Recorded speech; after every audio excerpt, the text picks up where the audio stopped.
오늘은 다니엘이 믿음을 지킨 비결이라고 하는 제목으로 하나님의 말씀 선포하겠습니다. 우리 교회는 지난 주일까지 5주간 이단 세미나를 열었습니다. 참 유익한 시간이었습니다. 요즘 이단이 다시 활기를 치는 것은 탁질 교수님의 말씀처럼 종말의 징조이기 때문에 우리가 당연한 것으로 받아들여야 됩니다.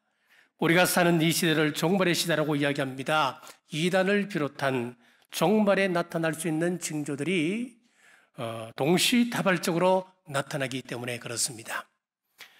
성경 여러 곳에서 종말을 말씀하고 있는데 그 가운데 우리가 반드시 알아야 될 성경을 소개하겠습니다.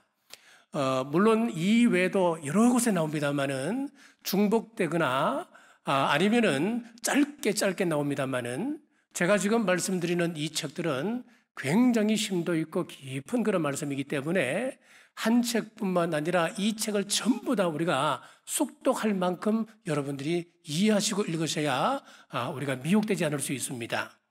자, 이사야 65장 그리고 에스겔 37장, 38장, 39장 그리고 다니엘서는 전장을 읽어야 됩니다.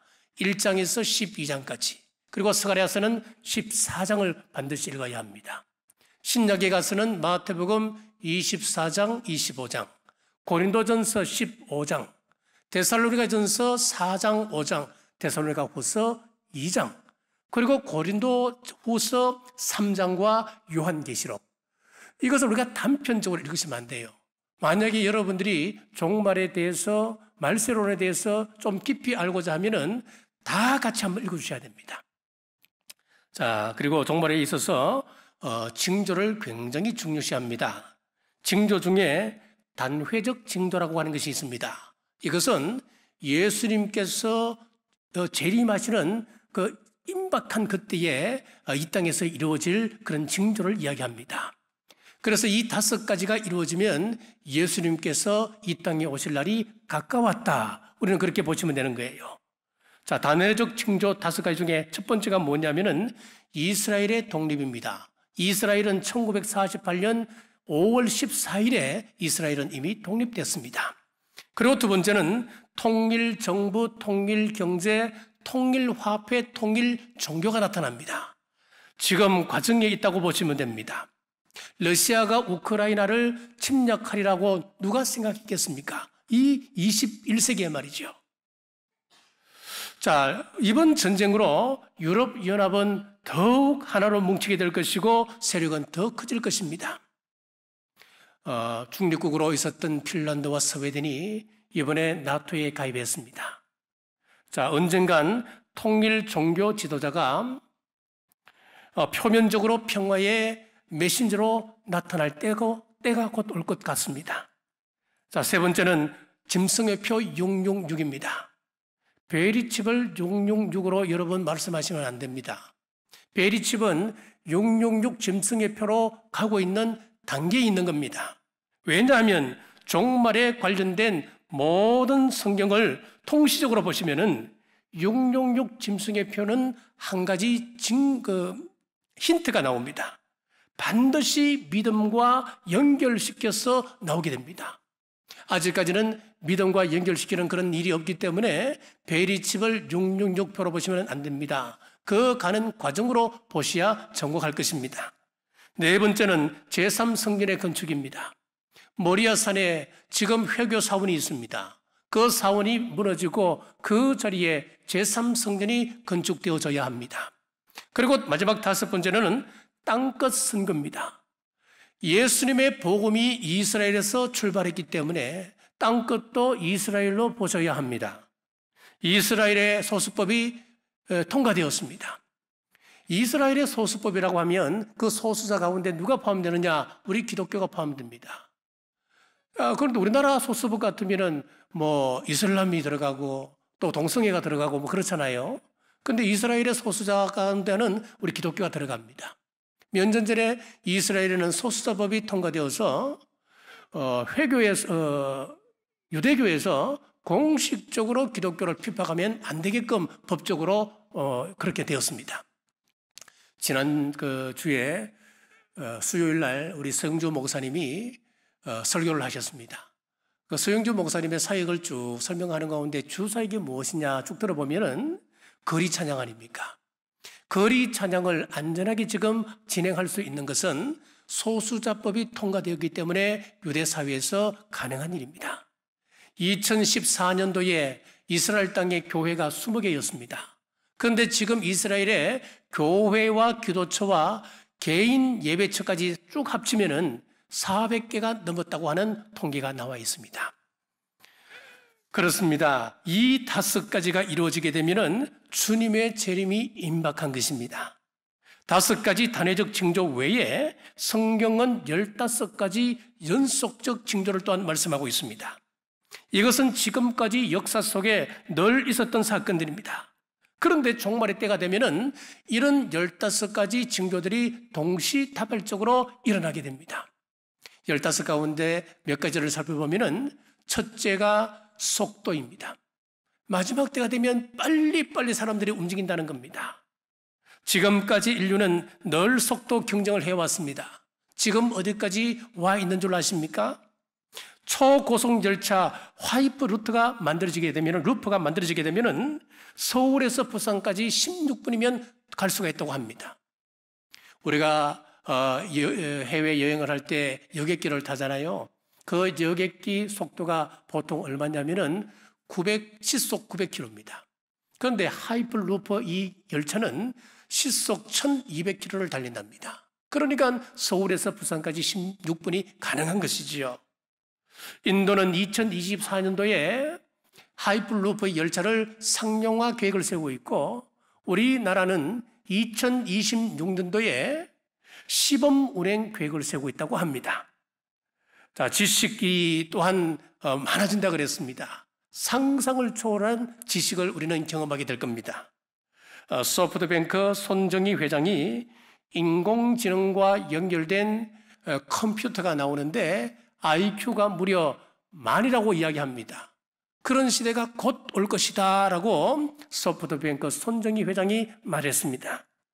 이 컴퓨터에 규칙을 주입한 것이 아니라 경험을 주입했더니만 그 컴퓨터가 스스로 직관하게 되더라고 하는 이야기입니다. 즉 인간과 똑같은 그런 컴퓨터가 나오게 된다는 겁니다.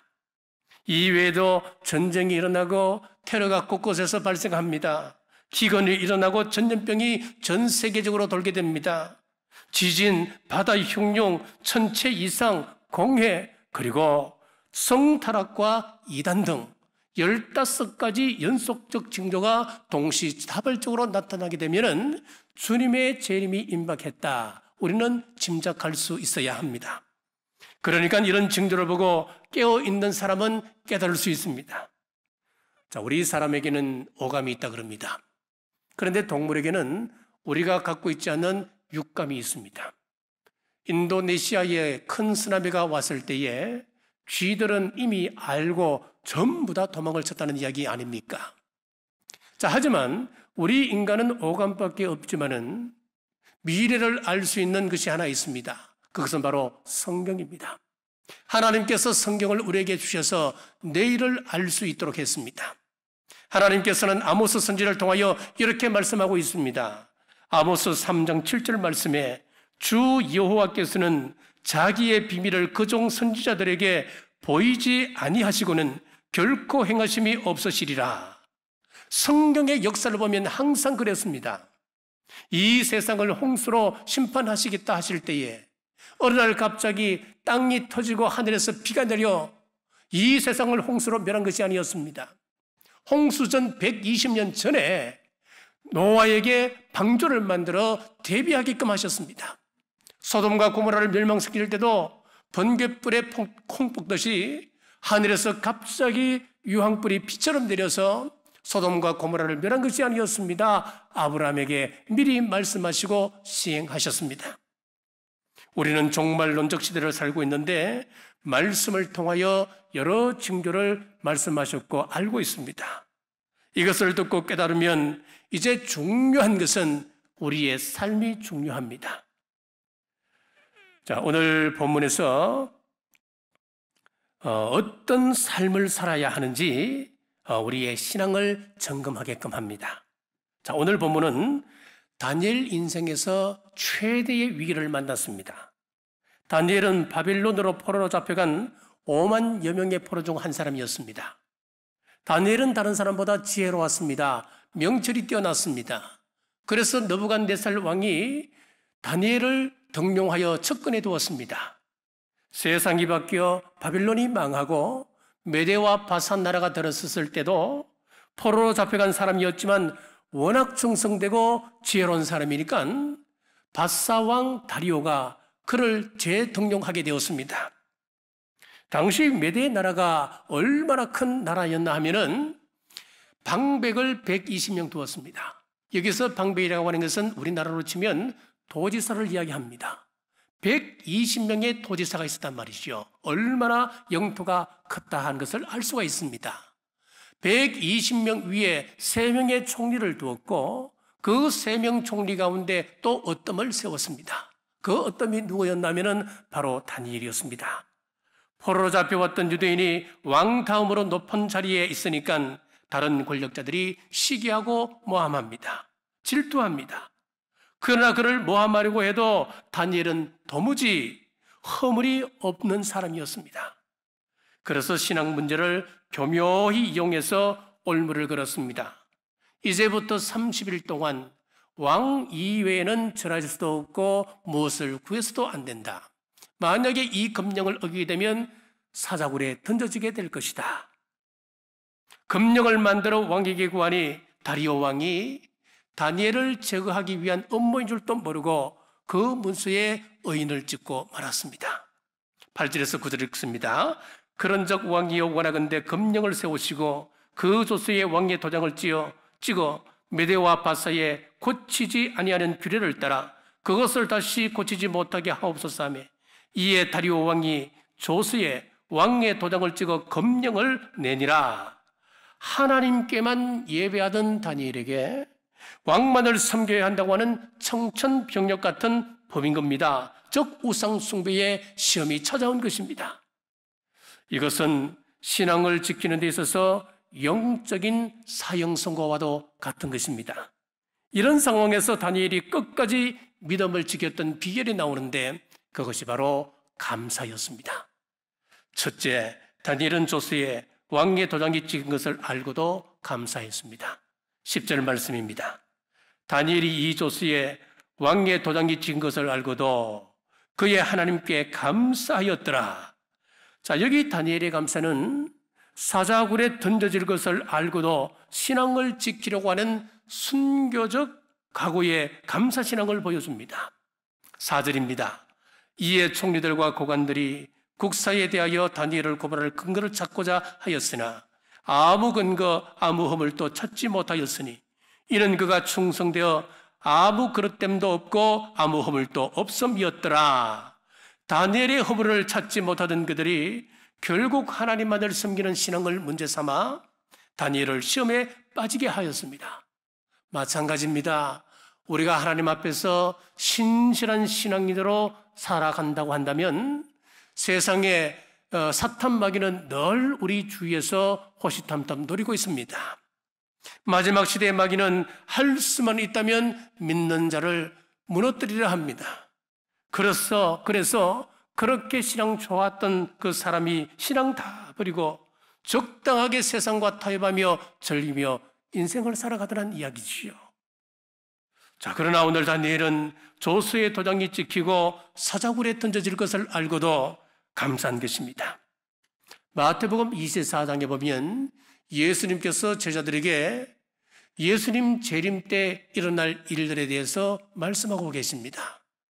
그 징조를 보면 나라와 나라가 서로 싸우고 대적하고 사랑이 식어지고 각종 기근과 지진, 천체 이상 등 예수님의 재림에 대해서 구체적으로 상세하게 기록을 하고 있습니다. 말씀 끝에 이런 말씀을 하십니다. 끝까지 견디는 자는 구원을 얻으리라 라고 말씀하고 있습니다. 끝까지 견디게 하는 것이 바로 감사입니다. 주어진 환경을 원망하고 불평하는 것이 아니라 다니엘처럼 순교적 각오로 감사하는 그 사람이 구원을 받는다라고 말씀하고 있습니다. 종말을 이기는 감사신앙이라고 하는 책을 보면은 우리가 종말 시대를 이기는 마지막 최후 신앙으로 무엇을 이야기하느냐? 감사라고 이야기하고 있습니다. 우리가 논리적으로 생각하고 이성적으로 생각하면 이것은 있을 수 없는 이야기입니다. 어떻게 나를 죽이려고 달려드는 저 사람을 향하여 감사가 나올 수 있겠습니까? 그런데 그것 감사로 받아들여야 이긴다는 겁니다. 자, 이런 탁월한 처방이 있지만은 감사하지 못하는 것은 우리에게 욕심과 탐심이 있기 때문에 그렇습니다. 자, 계명성 천사가 있었습니다. 이 천사는 천사장이었습니다. 찬양을 맡은 사람이었습니다. 하나님 보좌 곁에서 늘 찬양 올리는 그런 천사가 계명성 천사였습니다. 얼마나 영광스러운 자리입니까? 얼마나 복된 자리입니까? 그런데 이 천사가 감사하지 못하였습니다. 하나님은 높은 보좌에 앉아 계시고 그리고 이 세상의 모든 영광과 찬송을 그분이 홀로 받으시니까 이 천사가 시기가 나고 질투가 나기 시작하는 겁니다. 원망 불평하기 시작했습니다. 그래서 반란을 일으키다가 하나님에게 쫓겨나서 사탄이 되고 말았던 것입니다. 이것이 바로 욕심과 탐심의 결과입니다. 사랑하는 여러분, 세상은 점점 각박해져 가고 있고 신앙생활은 점점 힘들어져 갑니다. 이러한 때 다니엘의 감사신앙으로 무장하시는 우리 모든 성도님들 되시길 주님의 이름으로 축복합니다. 둘째, 전에 하던 대로 감사했습니다. 10절 중반절입니다. 전에 하던 대로 그의 하나님께 감사하였더라. 자, 여기서 전에 하던 대로라고 하는 이 말씀을 보면은 감사라고 하는 것은 다니엘에게 있어서 거룩한 습관이었다라고 하는 것을 알 수가 있습니다. 어느 날 갑자기 마음이 동하여 감사한 것이 아니었습니다.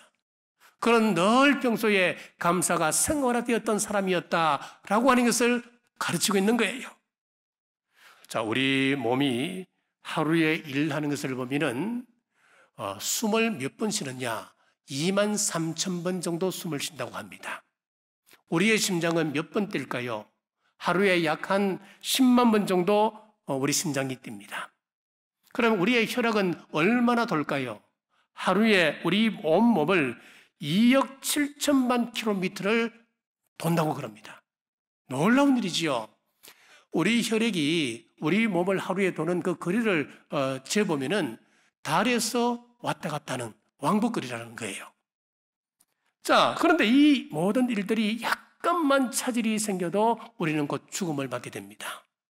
그런데 폐가 숨쉬게 하기 위해서 여러분들이 어떤 노력을 하셨나요? 여러분들의 심장이 뛰게 하기 위해서 여러분들이 어떤 보약을 먹었습니까? 여러분들의 혈액이 돌게 하기 위하여 펌프질이라도 해보셨습니까? 아니죠. 우리의 노력은 아무것도 없었습니다. 생명의 주인이신 하나님께서 지금도 우리 가운데 역사하고 계신다고 하는 이 사실을 여러분들이 깨닫게 되면 감사하지 않을 수가 없습니다. 그런데 지금 살아있음에 감사하고 있는 사람이 과연 얼마나 될까요? 이런 글이 있어서 소개합니다. 여러분 집에 전기가 있습니까? 전기가 들어온다면 전기불 없이 살아가는 20억의 인구보다 우리는 행복한 사람입니다. 여러분 집에 수도가 있어서 수도꼭지만 열면 물이 콸콸 나옵니다. 그런데 수도꼭지는 고사하고 마실 수 있는 물이 넉넉지 못하여 질병 가운데 허덕이는 10억 인구보다 행복한 사람입니다. 교통비로 간식비로 하루에 1,000원 이상 돈을 쓸 수 있다면 단돈 1,000원도 없이 살아가는 12억의 인구보다 행복합니다. 집에 동전이 굴려다녀서 돼지 저금통에 저금을 하고 산다면 이 세상의 8% 안에 드는 부자입니다. 이 세상에는 은행에 단돈 1원도 없이 살아가는 사람이 92%라고 하는 것입니다. 하루에 단 한 끼라도 따뜻하게 조리된 음식을 드실 수 있습니까?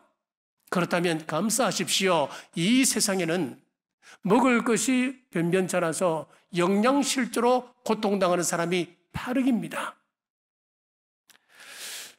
미국 어떤 한 교회에서 이제 선교사를 파송하기 위하여서 특별 헌금을 하게 되었습니다. 자, 우리가 예를 들어 특별 헌금을 한다 하면은 우리는 헌금 주머니를 돌리잖아요. 헌금 주머니는 이 사람이 얼마를 했는지 알 수가 없습니다. 손을 넣고 탁 넣으면은 도무지 알 수가 없어요. 그런데 이 교회에서는 헌금 접시를 돌리는 겁니다. 헌금 접시를 돌리게 되면 저 사람이 얼마나 했는지 다 볼 수가 있는 거예요.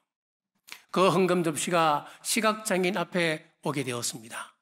그때 이 시각장애인이 얼마를 하느냐? $270를 헌금을 하게 되었습니다. 그 교회 사람이라면 누구나가 다 이 시각장애인은 가난한 사람이고 저렇게 큰 돈을 할 수 없다는 것 다 알고 있습니다. 그래서 옆에 있는 사람이 아니 어떻게 이 큰 돈을 헌금합니까? 라고 했더니만 그 시각장애인이 다음과 같이 말했습니다. 제 친구에게 저녁 때 방 한 칸을 밝히려고 한다면 얼마가 드느냐라고 물었더니 1년에 약 $270 정도 든다라고 이야기했습니다. 나는 저녁에 불을 켤 필요가 없으니까 1년에 이만큼의 돈을 쓰지 않아도 되는 복을 받았구나 생각하고 그 돈만큼 성교비로 지금 드리는 겁니다. 그렇게 이야기하다는 거예요. 여러분, 우리는 얼마나 감사하고 살아갑니까? 우리는 흔히 그러잖아요. 내가 하나님의 뜻대로 살았습니다. 충성되게 살았는데 결과가 고작 사사굴에 던져지는 것입니까? 하나님 어디 계십니까? 하나님께서 살아계신다면 과연 이러실 수가 있습니까? 내가 왜 이렇게 죽어가야 합니까? 혈기를 부리며 난리치지 않겠습니까? 그러나 다니엘은 하나님 앞에 전에하던 대로 감사하였습니다. 여기서 알 수 있는 것은 감사하는 성격은 하루아침에 주어지지 않는다는 겁니다. 이것은 훈련으로 되어짐을 알 수가 있습니다. 자, 3m 높이 칼 끝에 사과를 꽂아놓고 태권도 시범자가 두 눈을 가린 채 공중제비를 돌아서 정확하게 칼 끝에 달려있는 사과를 찬다고 하면 여러분, 이런 기적 같은 일이 어떻게 이루어질 수 있을까요? 끊임없는 반복적 훈련의 결과 아니겠습니까? 마찬가지로 작은 일에 그저 감사합니다, 고맙습니다 할 때에 이것이 습관이 되고 체질이 되고 이것이 우리의 인격이 되는 것입니다. 그래야 앞으로 큰 일을 당했을 때 우리가 감사할 수 있는 인격이 되는 겁니다. 오늘 본문의 다니엘은 평소에 하던 대로 3번 감사했다 그랬습니다. 여기서 3번 감사라고 하는 것은 유대인들의 예배 습관을 이야기합니다. 유대인들의 이 거룩한 예배 습관이 현재 이스라엘을 만들었습니다. 사랑하는 여러분, 내 인생에 위기가 왔을 때에 먼저 하나님께 감사의 제목을 헤아려 보십시오. 혹 속상한 인간관계로 인해서 억울하여 잠 못 이루십니까? 하나님의 은혜를 생각하십시오. 나와 우리 가정에 베푸신 무한한 축복을 생각하고 다니엘같이 감사할 수 있는 우리 모든 성도님들 되시길 주님의 이름으로 축복합니다. 3번째, 다니엘은 기도하며 감사했습니다. 10절 하반절입니다. 전에 하던 대로 하루 3번씩 무릎을 꿇고 기도하며 그의 하나님께 감사하였더라. 다니엘이 무릎을 꿇은 것은 철저한 순종신앙을 말씀하고 있습니다. 포로의 신분에서 최고의 자리에 올랐던 다니엘은 부러울 것이 없었습니다. 그러다 죽음의 위기를 맞게 됩니다. 그러나 그런 상황에서도 결코 그는 기도를 포기하지 않았습니다. 기도는 하나님 앞에 나를 낮추고 하나님 앞에 항복하는 것입니다. 하나님 앞에 엎드리는 것입니다. 세상 전쟁에서 항복하면 끝이잖아요. 그 나라는 망하는 것입니다. 그러나 영적 전쟁에서는 하나님, 내 사업의 사장은 제가 아닙니다. 내 가정의 호주는 제가 아닙니다. 내 인생의 주인도 제가 아닙니다. 하나님 앞에 항복합니다. 두 손 들면 여러분 가정이 살고 교회가 살고 민족이 살아나는 승리가 시작됩니다. 여기를 둘러보고 저기를 둘러보아도 사방에는 대적들만 우글거린 것 같습니다. 맞습니다. 이 세상은 악한 사람들로 가득합니다. 불신자들로 가득합니다. 그렇다 하여 세상을 욕할 필요 없습니다. 다니엘이 대적들을 향하여 욕했습니까? 그렇지 않습니다. 대신 기도합니다. 나 한 사람이 바로 서서 기도하면 역사가 일어나기 시작합니다. 야곱 한 사람으로 인하여서 외삼촌 라반의 집이 복을 받기 시작했습니다. 요셉 한 사람으로 인하여 보디발의 집이 복을 받았고 애굽 전체가 복을 누리게 되었습니다. 하나님의 사람 바울 한 사람으로 인하여 유라굴라 강풍으로 276명의 그 소중한 생명이 구원받았습니다. 우리 예수님 한 사람으로 인하여 저와 여러분들이 구원받았고 온 인류가 구원을 경험하게 되었습니다. 여러분, 주의를 볼 것 없습니다. 환경을 욕할 필요 없습니다. 나 한 사람이 기도를 시작하면 역사는 일어납니다. 기도의 최고 모델은 우리 예수님이십니다. 다니엘이 기도했던 것은 예수님이 습관을 따라 기도하신 그 모습과 연결됩니다.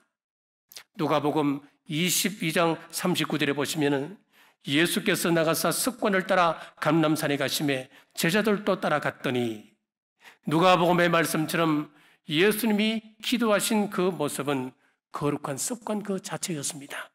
사랑하는 여러분, 죽음 앞에서도 습관을 따라 기도하신 다니엘과 예수님처럼 위기 앞에서 기도하는 우리 모든 성도들 되시길 주님의 이름으로 축복합니다. 사자굴에 던져지는 위기를 만났던 다니엘, 얼마든지 타협하고 평안한 삶을 살 수 있었지만은 다니엘의 선택은 하나님 앞에 모든 것을 맡기고 감사하는 것이었습니다. 그리고 기꺼이 사자굴에 들어갑니다. 만약 다니엘이 사자굴에서 건진받지 못하고 죽었다 하더라도 믿음의 후손들 기억 속에 숭고한 신앙인으로 남을 수 있었을 것입니다. 그러나 우리 하나님은 다니엘을 지켜주셨을 뿐만 아니라 모든 열국이 하나님의 존재를 깨닫게 하는 놀라운 역사를 보여주셨습니다. 이것이 바로 감사가 만든 기적이었습니다. 데살로니가전서 5장 18절에 보시면은 범사에 감사하라. 이것이 그리스도 예수 안에서 너희를 향하신 하나님의 뜻이니라 라고 했습니다. 성경의 감사는 그냥 감사가 아닌 범사의 감사입니다. 지금 성도들이 어떤 상황에 처해 있습니까? 사자굴에 던져집니다. 사자의 밥이 되어져 갑니다. 입을 벌려놓고 뜨거운 샘물을 그 입에 붓습니다. 화형을 시킵니다. 절체절명의 그런 위기를 당하고 있는 그 성도들을 향하여서 사도 바울 선생께서 범사에 감사하라 라고 지금 고면하고 있는 것입니다. 여기에는 조건이 있는 것 아닙니다. 상황이 최악이고 내 뜻대로 되는 일이 없다 해도 지금 이 순간 나를 있게 하신 하나님께 모든 영광과 감사를 돌려야 함을 말씀하고 있습니다. 세상이 마지막을 향하여 치닫고 있는 이때에 모든 성도들의 가정과 삶 속에서 감사신앙을 되찾아서 영원한 천국 백성 되는 우리 남부의 모든 성도들 되시길 주님의 이름으로 축복합니다. 기도하겠습니다. 하나님, 감사의 의미를 나누게 하심 감사합니다. 오늘 다니엘의 감사는 우리 주님의 습관을 따라 기도하신 것처럼 습관에 따른 감사였음을 기억하고 작은 일에 감사하는 습관을 가지게 하옵소서.